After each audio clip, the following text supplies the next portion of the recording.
আচ্ছা এই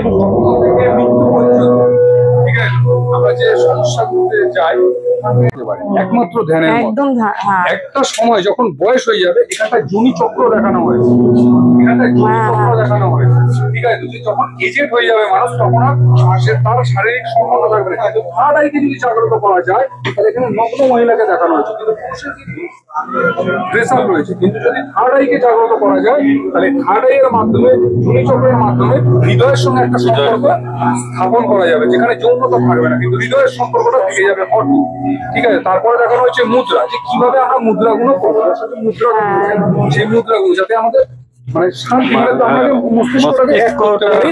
এবং আমাদের যে থার্ড আইটা যেটা হাড়ের কাছাকাছি নেমে মানে হাড়েরও নিচে চলে গেছে, যেটা পসিবল না, সেটাকে ফিরিয়ে আনতে পারি একমাত্র মুদ্রার মাধ্যমে।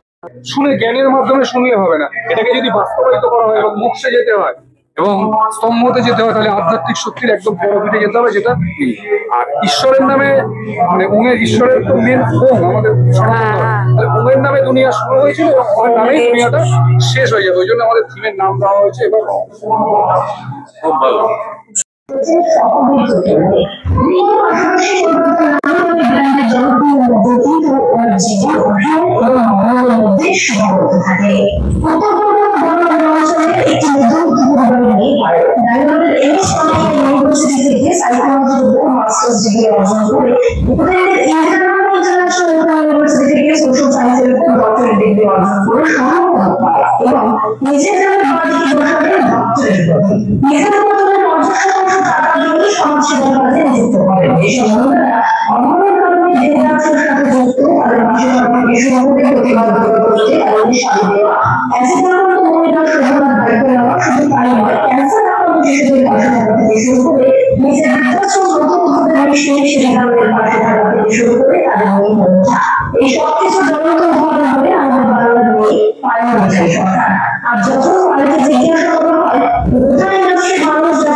সম্মানিত করছি পায়ের সরকারকে, পায়ের একটা জোরে এই সম্মানে আমরা দিদিকে সম্মানিত করতে পেরে সত্যি গর্বিত এবং খুবই আনন্দিত। শারদ সম্মান 2025 এই সম্মানে প্রায় সরকার সম্মানিত করতে পেরে সত্যি আনন্দিত গর্বিত। আমার অভিযানে আপনার পতাকা এগিয়ে চলুন, আমরা সবাই আপনার সাথে একদম যথাযথ সম্মান এবং শ্রদ্ধা জানিয়ে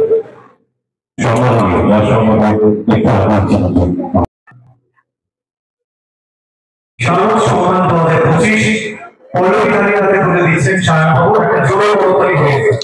একটা অসামান্য চিত্রশিল্পী পল্লবী, একজন গুণী মেয়ে, সে আরো ভালো কাজ করুক এই শুভেচ্ছা শুভকামনা থাকলো। শারদ সম্মান 2025 তুলে দিতে পেরে সম্মানিত করতে পেরে আমরা সত্যি আনন্দ হয়েছি। একদম দাদা মনোরমা দাস তিনি আমাদের সকল ভাবে সম্মান অনন্য সরকার শ্রদ্ধা জানাবেন আমাদের সকল ভাই আসল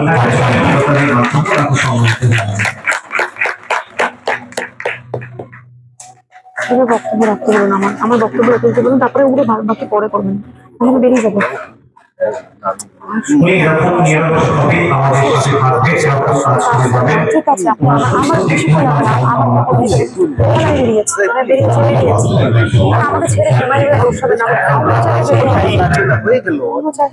বুঝতে পারছেন না।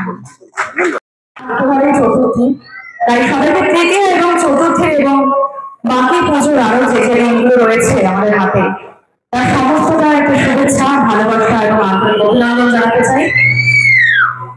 আমি মঞ্চে উপবিষ্ট সকল জ্ঞানী ব্যক্তিরা, কেউ আমার থেকে বয়সে ছোট, কেউ আমার থেকে বয়সে বড়, আবার কেউ আমার সমবয়সী, তাদেরকে আমি সশ্রদ্ধ প্রণাম জানাতে চাই যে এত সুন্দর মঞ্চে আমাকে আহ্বান জানানোর জন্য। বিশেষ করে মানিকপুর সার্বজনীন শ্রী শ্রী দুর্গোৎসব দুর্গাপুজো কমিটিকে, যারা যে সমস্ত উদ্যোক্তারা আমাকে এখানে আমন্ত্রণ জানিয়েছেন আপনাদের মতো সুন্দর সুন্দর মানুষের মধ্যে। তবে একটা কথা বলি, যে কোনো অনুষ্ঠান কিন্তু সর্বাঙ্গীন রূপে সাফল্য হয় যখন সেখানে মানুষরা উৎসবটা হাততালির মাধ্যমে প্রকাশ করে। তাই আমি বলবো একটু হাততালিটা জোরে। দুর্গাপুজো বাংলাদেশের সব থেকে বড় উৎসব, সর্বশ্রেষ্ঠ উৎসব, ইউনেস্কো ট্যাগ আমরা পেয়েছি, আমাদের ভীষণ গর্বের ব্যাপার। এত মুখগুলো গোটা করে বসে আছে কেন? কি হয়েছে? কি হয়েছে? পরে শুনে কি হয়েছে? অসুবিধা নেই, কি হলো? চিঠি পরে থেকে পড়ে এসেছি আপনাদের সামনে শুধুমাত্র আপনাদের মনোরঞ্জন করতে, আপনাদের সঙ্গে সময় কাটাতে। আর এত সুন্দর একটা থিম যার নাম হচ্ছে ওম, আমরা পুজোমণ্ডপ পরিদর্শন করেছিলাম এসেই, যেখানে মানুষের জন্ম থেকে মৃত্যু অবধি সমস্ত জিনিসটাকে সর্বাঙ্গীন ভাবে এক চক্রাকারে দেখানো হয়েছে।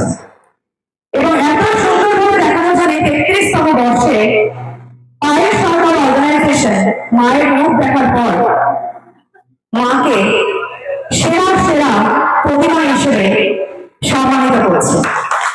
অপেক্ষা যে পুজোটা কবে আসবে, তাই সবাইকে বলবো একটু জোরে সবাই মিলে বলুন জয় মা, জয় মা, জয় মা। আমি একটু আগে ঘোষণা করেছি পায়ের সরকার অর্গানাইজেশনের পক্ষ থেকে আমি যখন এখানে এসেছি কখনো কোথাও খালি হাতে যাই না, সেজন্য পায়ের সরকার অর্গানাইজেশনের পক্ষ থেকে এবারে 33 বছরে সেরা প্রতিমা সম্মান করে দেবো এবং তার সঙ্গে প্রতিমা আসছে, সার্টিফিকেট আসছে, সবটাই আসছে, কর্মকর্তারা গ্রহণ করবেন।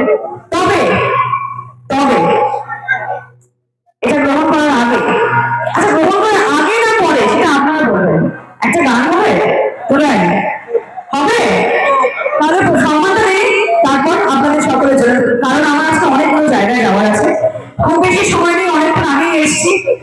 উনি বললেন, আমাদের সঞ্চালক মশাই বললেন যে অনেকটা দূর যেতে হবে, অনেক অনেক জায়গায় যেতে হবে, তাই আমি খুব দেরি করবো না, আমি সকল কর্মকর্তাদের বলবো একটুখানি মঞ্চে এসে এই সম্মানটা গ্রহণ করুন। প্রত্যেক বছরে একটা নতুন নতুন থিম নিয়ে আসে আমাদের বাংলার মাঝে, আমাদের একটা গর্ব, আমরা বাঙালি হিসেবে গর্ব করি যে আমরা দুর্গাপুজোকে বিশ্বের সমস্ত জায়গায় পৌঁছাতে পেরেছি। এটা একটা গর্বের বিষয়। তো জোরে হাত তালি দিয়ে আপনারা এই সুন্দর সম্মানটি সবাই গ্রহণ করুন। একটা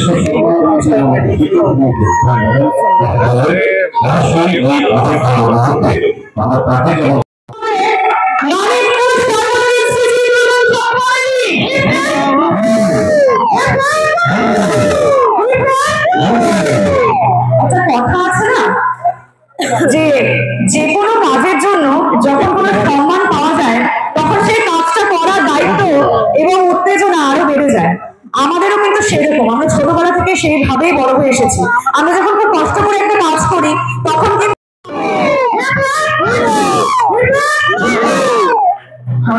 তুমি বলো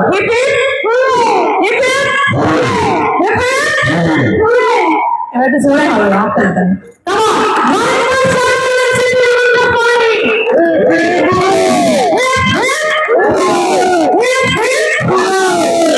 ঠিক আছে, সবাই সবাই রাজি, আমাদের মানুষগুলো মানে উত্তেজনা কমে গেছে।